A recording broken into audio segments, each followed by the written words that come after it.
Hello friends, कैसे हैं आप सब। स्वागत है आपका अपने यूट्यूब चैनल पर। मैं विकास सिंह आप सभी के लिए लेकर आया हूं साउथ ईस्टर्न रेलवे में सीकेपी डिवीज़न का सीसीटीसी एलडीसी और जेई पीवे एलडीसी इंजीनियरिंग का एग्ज़ाम होने वाला है फ्रेंड्स।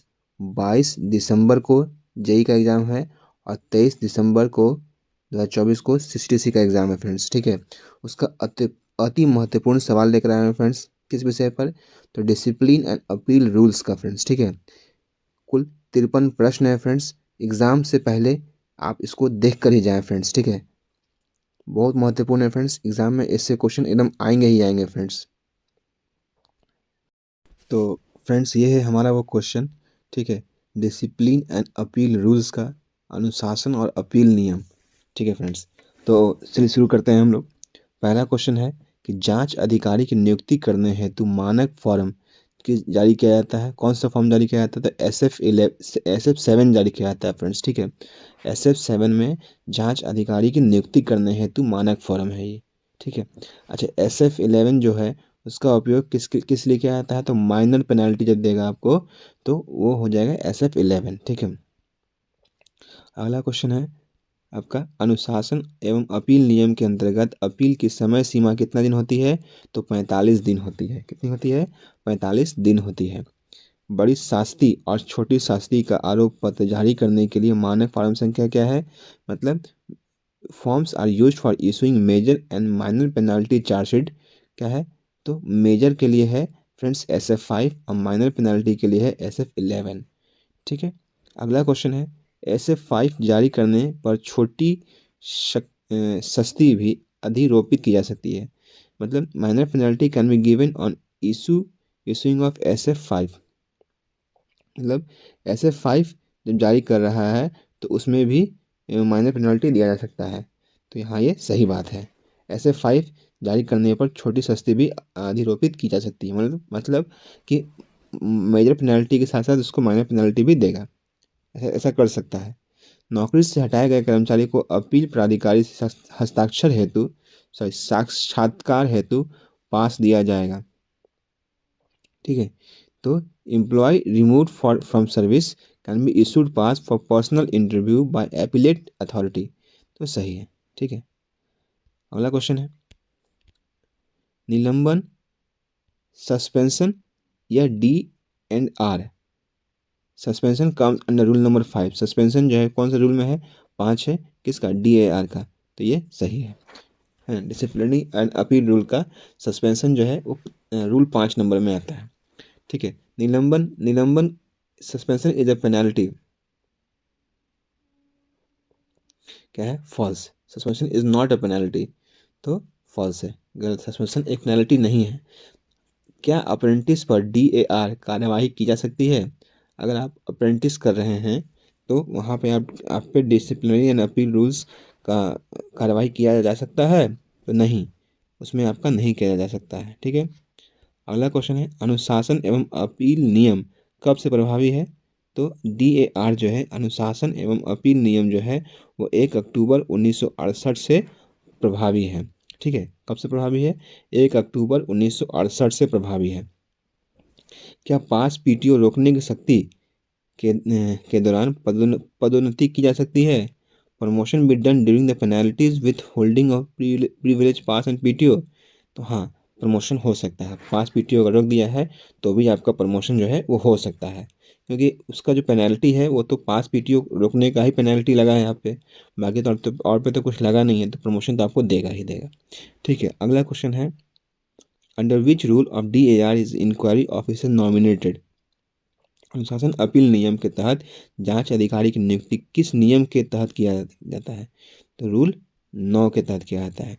अच्छा, हम लोग ऊपर पढ़े हम लोग कि जांच अधिकारी की नियुक्ति किस SF में करेगा? तो जांच अधिकारी की जो नियुक्ति है वो करता है SF7 में करता है। किसमें करता है?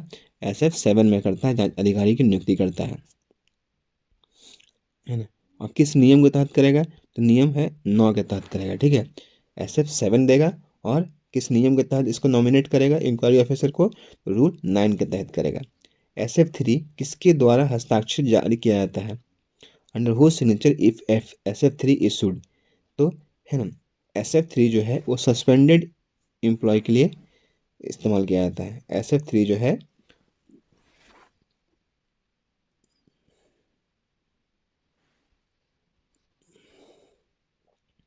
ठीक है। अगला क्वेश्चन है DAR में SF3 किस उद्देश्य के लिए प्रयुक्त किया जाता है? तो क्लेमिंग सब्सिस्टेंस अलाउंस, कौन सा यहाँ पे दिया हुआ है, क्लेमिंग इनकम सर्टिफिकेट्स के लिए, है ना, क्लेमिंग सब्सिस्टेंस अलाउंस के लिए ये SF3 दिया जाता है। SF3 क्या दर्शाता है? तो SF3 दर्शाता है certificate of suspended employed at he is unemployed, वो अब अनएम्प्लॉयड हो गया है, वो दिखाता है SF3। अगला क्वेश्चन है whether suspension is a punishment, suspension क्या पनिशमेंट है? नहीं, सस्पेंशन जो है वो पनिशमेंट नहीं है। ठीक है। निलंबन हेतु प्रयुक्त होने वाली मानक फॉर्म का नंबर क्या है? तो SF11 है। निलंबन हेतु सस्पेंशन के लिए मानक फॉर्म क्या है? तो SF1 है। कौन सा है? SF1 सस्पेंशन के लिए। निलंबन के दौरान कर्मचारी को बोनस दिया जा सकता है?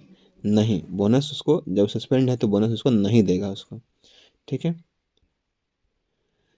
डीम्ड सस्पेंशन के लिए कौन सा मानक फॉर्म प्रयुक्त किया जाता है? तो SF2। डीम्ड सस्पेंशन के लिए SF2 दिया जाता है। डीम्ड सस्पेंशन के लिए SF2 दिया जाता है। रिवोकेशन ऑफ सस्पेंशन के लिए कौन सा मानक फॉर्म प्रयुक्त किया जाता है? तो SF4। रिवोकेशन के लिए SF4 दिया जाता है। ठीक है। रिवोकेशन के लिए कौन सा फॉर्म दिया जाता है? तो SF4 दिया जाता है। निर्वाह भत्ता कितना दिया जाता है? तो निर्वाह भत्ता जो है वो 50% ऑफ लास्ट पे दिया जाता है। मतलब सब्सिस्टेंस अलाउंस जो है वो लास्ट पे का 50% देता है। तो मान लीजिए किसी एम्प्लॉय को सस्पेंड कर दिया है तो उसको सब्सिस्टेंस अलाउंस देगा ना उसको, भाई कि निर्वाह करने का, जीवन निर्वाह करने के लिए कुछ तो देगा उसको। तो जितना पैसा उसको लास्ट में मिला है उसका 50% ही उसको मिलेगा। निर्वाह भत्ता किसे दिया जाता है? तो निर्वाह भत्ता जो है सस्पेंडेड एम्प्लॉय को दिया जाता है। निर्वाह भत्ता से कौन सी कटौती करना वर्जित है? तो provident fund and court attachment, इसे करना वर्जित है। कितने समय तक पुलिस अभिरक्षा में रहने पर रेल कर्मी को डीम्ड सस्पेंशन माना जाता है? तो पीरियड एक्सीडिंग 48 आवर्स। ठीक है। कितना? 48 आवर्स।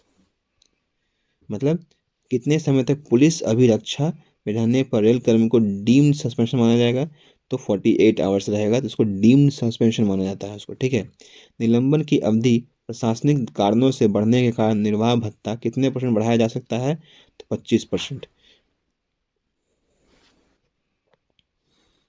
अगला क्वेश्चन है अनुशासन व अपील नियम के किस नियम के तहत कर्मचारी को निलंबित किया जा सकता है? तो रूल नंबर 5 के तहत इसको निलंबित किया जा सकता है। निलंबित रेल कर्मचारी को सुविधा पास जारी करने हेतु सक्षम अधिकारी कौन है? तो डिसिप्लिनरी अथॉरिटी। कौन है? डिसिप्लिनरी अथॉरिटी जो है वो उसको पास जारी कर सकता है। ठीक है, रेलवे सस्पेंडेड रेलवे एम्प्लॉय को। ठीक है। NIP का फुल फॉर्म क्या होता है? Notice of imposition of penalty. क्या होता है NIP का full form? Notice of imposition of penalty. ठीक है। अगला क्वेश्चन है मानक फॉर्म 11 के साथ कौन कौन से अनुलग्न अनिवार्य है? Copy of charges in the form of imputation. क्या है? इम्प्यूटेशन। एक व्यक्ति जिसे न्यायालय द्वारा जेल की सजा सुना दी गई हो को कब और किस नियम के तहत नौकरी से निकाला जा सकता है? तो रूल 14 के तहत उसको नौकरी से निकाला जा सकता है। मंडल रेल प्रबंधक द्वारा प्रदान दंड की अपील महाप्रबंधक की होती है। मतलब an appeal to punishment imposed by DRM can made to GM। तो क्या होगा? ये सही होगा फ्रेंड्स। ठीक है। मंडल रेल प्रबंधक द्वारा प्रदान दंड की अपील महाप्रबंधक को होती है। हाँ, सही है। ठीक है। अगला क्वेश्चन है DAR जो है what is the time limit under DAR for increasing and decreasing punishment? क्या टाइम लिमिट है? 6 महीना से 1 साल जो है ना, from the date of issue of NIP issue होने से 6 महीना से 1 साल के अंदर तक होता है। ठीक है। इसका सजा को जो है वो घटा सकता है, बढ़ा सकता है। अपील की समय सीमा क्या है? तो अपील की समय सीमा है 45 दिन। ऊपर भी हम लोग पढ़े थे हम लोग। ठीक है। प्रस्तुति अधिकारी का नामांकन किस मानक फॉर्म पर किया जाता है? Nominate presenting officer. ये क्या आता है, SF8 में किया जाता है। किसमें किया जाता है, SF8 में किया जाता है। ठीक है, अगला क्वेश्चन है DNR के तहत विटनेस को बुलाने हेतु अधिकार जांच अधिकारी को प्राप्त है। क्या वह साक्ष्य अधिनियम विटनेस एक्ट के अनुमय है? तो हाँ है। ठीक है, under DAR inquiry has the right to call witness, है ना। जो भी विटनेस रहता है उसको बुलाया जाता है ताकि वो बता सके कि हाँ भाई हम ऐसा नहीं हुआ था। एक कर्मचारी को नैसर्गिक न्याय के सिद्धांत की अनुपालन किए बिना नौकरी से बर्खास्त किस आधार पर या किस नियम के तहत किया जा सकता है? Rule 14/2 if it is not possible to conduct inquiry, अगर वहाँ पे इंक्वायरी करना पॉसिबल नहीं है तो उसको 14/2 के तहत उसको निकाल देगा उसको। सील कवर प्रोसीजर किन मामलों में अपनाई जाती है? तो सील कवर प्रोसीजर जो है वो व्हेन इंक्वायरी अंडर DAR, जब DAR के अंडर इंक्वायरी रहता है और अंडर सस्पेंशन रहता है आदमी, ठीक है, एम्प्लॉय, है ना। क्या हित निरीक्षक को DNR के केस में बचाव सलाहकार के रूप में कार्य करने की अनुमति दी जा सकती है? तो हाँ, but that case should not be dealt by him previously. ठीक है, यहाँ उसको बचाव के रूप में सलाहकार के रूप में कार्य करने की अनुमति दी जा सकती है उसको। ठीक है, अगला क्वेश्चन है सर्वोच्च अनुशासनिक पदाधिकारी कौन होता है? तो प्रेसिडेंट ऑफ इंडिया सर्वोच्च है ये। राष्ट्रपति के आदेश के विरुद्ध अपील किसे की जाती है? तो no appeal can be made, उसके राष्ट्रपति जो बोल दिया सो बोल दिया, उसके अगेंस्ट अपील नहीं किया जा सकता है, उसके आदेश के अगेंस्ट। किसी कर्मचारी को वेतन वृद्धि रोकने की शक्ति दी गई है लेकिन वह अभी प्रभाव में नहीं है, तो क्या उस कर्मचारी को पदोन्नति किया जा सकता है? तो हाँ, किया जा सकता है। ठीक है, सेवानिवृत्ति रेल कर्मचारी को आरोप पत्र के लिए कौन सा नामांकन फॉर्म का उपयोग किया जाता है? SF14। जो रिटायर्ड रेलवे एम्प्लॉय है उसको भी चार्जशीट इशू कर सकता है। कौन सा? तो SF14 इशू कर सकता है उसको। ठीक है, अगला क्वेश्चन है संयुक्त कार्यवाही कॉमन प्रोसीडिंग में अनुशासनात्मक कार्रवाई के लिए कौन सा मानांकन फॉर्म प्रयुक्त होता है? Which form is issued for common proceeding in DAR proceeding? तो रूल 13 है। कौन सा है? रूल 13। अनुशासन एवं अपील नियम 1968 किन पर लागू नहीं होती है? तो ये जो है RPF, casual labours for whom the president has granted exemption और any member of all India services, ये सब पे, है ना। अनुशासन एवं अपील रूल जो है DNR 1968 जो है वो लागू नहीं होगा। किस पे नहीं होगा? RPF पे लागू नहीं होता है, कैजुअल लेबर पे लागू नहीं होता है। ठीक है, उसके बाद for whom the president has granted exemption, जिसको प्रेसिडेंट जो है प्रेसिडेंट की तरफ से छूट मिला हुआ है, या फिर any member of Indian services, कोई भी इंडियन सर्विसेज जो कर रहा है उसको छोड़कर। बड़ी शास्ति आरोपित करने के लिए प्रक्रिया किस नियम में दी गई है? तो नियम 9, मतलब under which DAR rules is the process for imposing major penalty given? तो किस रूल के तहत मिलता है? तो रूल 9 पढ़े थे हम लोग ऊपर में। DNR में किस नियम के तहत सस्ती के प्रावधान है? इन विच DAR rule is provision for penalty is given, penalty लगाने के लिए रूल 6 है, और मेजर पेनल्टी देने के लिए रूल 9 है। DNR में किस नियम के तहत रिवीजन का प्रावधान है? तो रूल 25 में नियम रिवीजन का प्रावधान है। DNR में किस नियम में के तहत रिव्यू का प्रावधान है?